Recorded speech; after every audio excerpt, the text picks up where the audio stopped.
In this video, we will going to do this second number task, which explains that using a potentiometer, show the ADC value on LCD using Vref is equals to 5 volt. इस task में क्या कहा गया? इस task में हम लोगों ने हमने पोटेंशियोमीटर यूज़ करना है जिससे हम लोग वेरिएबल वोल्टेज जनरेट करेंगे। फिर माइक्रो कंट्रोलर का एडीसी उस वोल्टेज को डिजिटल वैल्यू में कन्वर्ट करेगा। हमने वीरफ जो 5 वोल्ट सेट किया है उसलिए वो हम लोग ने इसलिए सेट किया कि एडीसी की जो रेंज होती है वो हमारे पास 0 से 1023 होती है। तो ये वैल्यू एलसीडी पे कंटिन्यूसली डिस्प्ले होगी और जब पोटेंशियोमीटर हमारे पास रोटेट करेगा तो एलसीडी की जो वैल्यू है वो चेंज होगी। तो ये हमारे पास टास्क था। हमको कोड दिखा देते हैं। This is the code.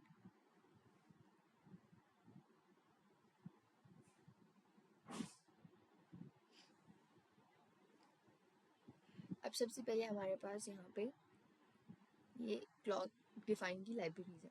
ये हमारे पास बताती हैं कि जो हमारे पास क्लॉक की जो माइक्रो कंट्रोलर्स की स्पीड जो है वो 16 मेगा हर्ट्ज होगी। ये हमारे पास डिले फंक्शन के लिए यूज़ होता है। नेक्स्ट हमारे पास क्या है? एलसीडी। ये सारी हमारे पास है। ये हमारे पास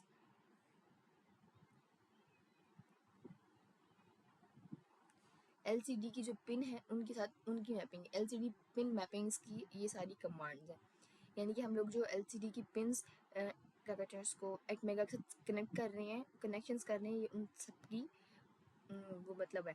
ये एलसीडी की पिन को माइक्रो कंट्रोलर से हम लोग कनेक्ट कर रहे हैं तो डेटा पिन जो उनसे हमारे पास है पोर्ट बी। ये डेटा पिन है हमारे पास। कंट्रोल पिन ये हमारे पास सारी बाकी कंट्रोल पिन हैं। ये आर एस और ई एन ये हमारे पास पोर्ट सी से कनेक्टेड है। ई एन हमारे पास पोर्ट C7 से कनेक्ट है। सिंपल यहाँ पे हमारे पास ये कंसेप्ट है कि एलसीडी को बताया जा रहा है कि वो किस पिन से कनेक्टेड है, यानी कि एलसीडी के पिन्स के कनेक्शन है यहाँ पे हमारे पास सारे। नेक्स्ट हमारे पास क्या है? यहाँ पे हमारे पास लाइब्रेरीज इंक्लूड हो रही हैं। लाइब्रेरीज में हमारे पास यहाँ पे सबसे पहले इंक्लूड AVR। यहाँ पे ये हमारे पास माइक्रो कंट्रोलर्स के रजिस्टर के लिए लाइब्रेरी है। नेक्स्ट हमारे पास है यूटिल डिले। ये हमारे पास डिले फंक्शन की लाइब्रेरी यूज़ होती है। ये लाइब्रेरी हमारे पास ITO के लिए को यूज़ करने के लिए होती है। LCD डिस्प्ले ये हमारे पास LCD फंक्शन कस्टम लाइब्रेरी है। ये LCD फंक्शन हम लोगों ने खुद ऐड करनी होती है। यहाँ से आप लोगों ने राइट क्लिक करना है, इस तरह ऐड पर जाकर यहाँ से आप लोगों ने लाइब्रेरी ऐड करनी होती है। ठीक है, अभी हमारे पास फंक्शन चल रहा है, मतलब डीबग हो चुका है। फंक्शन रनिंग में से यहाँ पे लाइब्रेरी ऐड नहीं हो सकती, वरना यहाँ से हम लोगों ने जो कस्टम लाइब्रेरीज होती हैं वो यहाँ से ऐड करते हैं। तो हम लोगों ने जो LCD वाली है कस्टम लाइब्रेरी खुद हमने ऐड किया। नेक्स्ट हमारे पास अब मेन फंक्शन स्टार्ट हो रहा है। मेन फंक्शन में पास यहाँ से प्रोग्राम स्टार्ट हो रहा है। तो अब हमारे पास यहाँ पर ये करेक्टर यहाँ पे 4 हमने यूज़ की। एक स्ट्रिंग एरिया यहाँ पे ACD की जो वैल्यू हमारे पास है वहाँ पर नंबर से टेक्स्ट स्ट्रिंग में कन्वर्ट करने के लिए हम लोगों ने ये सारा कनेक्शन यूज़ किए हैं। ये जो हमारे पास 4 है ये हम लोगों ने इसलिए यूज़ किया। नेक्स्ट हमारे पास क्या है? हमारे पास डीटा सबसे पहले वही हम लोगों ने जो पोर्ट क्या कहते हैं उसको ADC से वैल्यू लेनी है। यहाँ पे इनपुट हम लोगों ने यहाँ पे इनपुट लेनी है। DDRB हमारे पास यहाँ पे 0 cross FF output. LCD data यहाँ पे LCD को डेटा भेजेंगे हम यहाँ से। यहाँ पे हमारे पास आउटपुट है। नेक्स्ट हमारे पास यहाँ पे DRC यहाँ पे भी हमारे पास आउटपुट है। यहाँ पे हमारे पास LCD के सिग्नल्स को कंट्रोल होंगे। यहाँ से LCD के सिग्नल्स यहाँ से कंट्रोल होंगे। नेक्स्ट हमारे पास क्या है? नेक्स्ट हमारे पास है ADC कन्फिग्रेशन। ADC ऐसा यहाँ पे हम लोग ये ADC को इनेबल करता है और प्री स्केलर सेट करता है, जैसे स्पीड को कंट्रोल करता है। यहाँ पे हमारे पास ADC इनेबल होगी और उसकी प्री स्केलर सेट होगा 128 पे। हम लोगों ने ADC को ऑन करके यहाँ से मतलब ऑन करना है तो हमारे पास ADC यहाँ से ऑन होगी। ठीक है, अब यहाँ पे नेक्स्ट हमारे पास task to change VRF equals to 5 volt. यहाँ पे इसका क्या मतलब है? इसका मतलब है कि हमारे पास रेफरेंस वोल्टेज है हमारे पास वो AVCC हमारे पास 5 वोल्ट है और जो हमारे पास इनपुट की चैनल है वो ADCO। हम लोगों ने जो इनपुट का चैनल है वो हम लोगों ने ADC 0 ये इनपुट का चैनल ले लिया और हम लोगों ने 5 वोल्ट सेट कर दिया। यहाँ सिंपल मतलब ये हमारे पास आएगा कंसेप्ट कि ADC हमारे पास किस पिन से रीडिंग लेगी और किस वोल्टेज को रेफरेंस देके यूज़ करेगा, यहाँ पे हमारे पास ये बताया गया। नेक्स्ट हमारे पास LCD इनिशियलाइजेशन हो रही है। यहाँ पे हमने जो ये कमांड यूज़ की है ये LCD को स्टार्ट करता है। इससे हमारे पास LCD स्टार्ट होगी और जो हमारे स्क्रीन है वो रेडी हो जाती है कि अब हमारा फंक्शन स्टार्ट होने लगा है। नेक्स्ट हमारे पास क्या है? नेक्स्ट हमने वाइल लूप लगाई हुई है यहाँ पर। इन्फिनिट लूप लगी हुई है यहाँ पे हमारे पास, वाइल लूप हमारे पास बार बार रन करेगा प्रोग्राम को हमारे पास। नेक्स्ट हमारे पास क्या है, एडीसी। यहाँ पे हमारे पास क्या बता रहे हैं, हमारे पास यहाँ पे एडीसी कन्वर्जन स्टार्ट करता है सिग्नल्स की।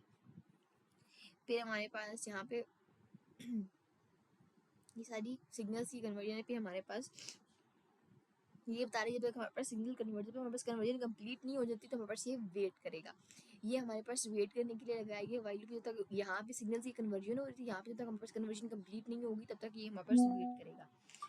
यहाँ पे हमारे पास थोड़ा मतलब हमारे पास ये बताता है कि ये हमारे पास कहता है जब तक थोड़ा सा वेट करें जब तक हमारे पास वैल्यू रेडी ना हो जाए, जब तक हमारे पास वैल्यू रेडी ना हो जाए उस वैल्यू के रेडी होने के लिए यहाँ पे हमारे पास ये वेट कर रहा है। नेक्स्ट हमारे पास क्या है, एडीसी फ्लैग्स। हमारे पास यहाँ पे हमारे पास ये एडीसी जो है ना, ये हमारे पास फ्लैग रीसेट कर देगा नेक्स्ट रीडिंग के लिए।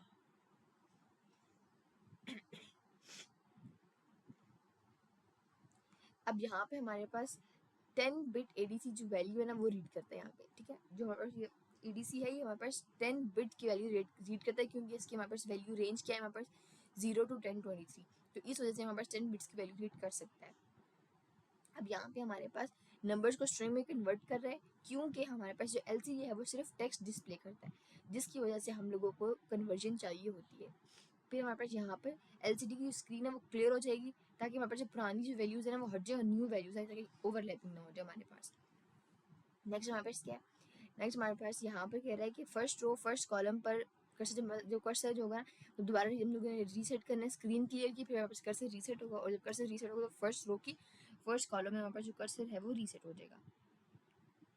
नेक्स्ट हमारे पास एलसीडी राइट स्ट्रिंग और राइट स्ट्रिंग, हमारे पास यहाँ पे एलसीडी पे शो होगा कि AD is equal to 543। Example हम एग्जाम्पल दे रहे हैं कि जो हमारे पास एलसीडी की जो टेक्स्ट होगा ना कि किस तरह हमारे पास शो होगा, यहाँ पे हम लोगों ने वो कमांड दी है। यहाँ पे हमारे पास उसका नाम लिखा होगा, जैसे हम लोग एग्जाम्पल करते हैं 523, हमारे पास यहाँ पे 523 आगे सेमीकोलन लग जाएंगे और हमारे पास ये जगह एम्प्टी हो जाएगी। ये हमारे पास एग्जाम्पल यहाँ पे आ जाएगी, ये हमारे पास उसका सिंटेक्स आ रहा है। नेक्स्ट हमारे पास delay M S is equal to, इसका मतलब थोड़ा डिले तक ये हमारे पास 100 माइक्रो सेकंड का डिले, ताकि हमारे पास स्क्रीन है वो स्टेबल रहे, फ़ौरन से अगली वैल्यू ना आ जाए, अगली वैल्यू के आने से और पिछली वैल्यू के ख़त्म होने में जो दरम्यान में टाइम होता है वो स्टेबिलिटी करने में स्क्रीन स्टेबल रहे, तो वो हमारे पास 100 माइक्रो सेकंड का हम लोगों ने यहाँ पर डिले डाला हुआ है। और that was the code.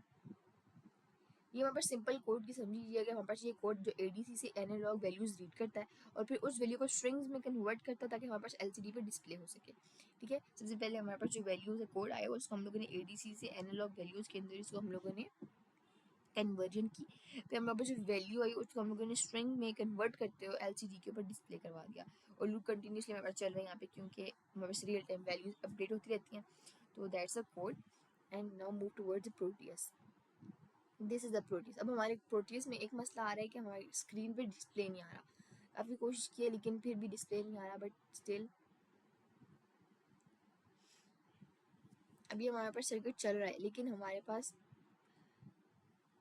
Variable हम लोग पोटेंशियोमीटर लगाए, यहाँ पे हम लोग इसकी चेक करते हैं। देखें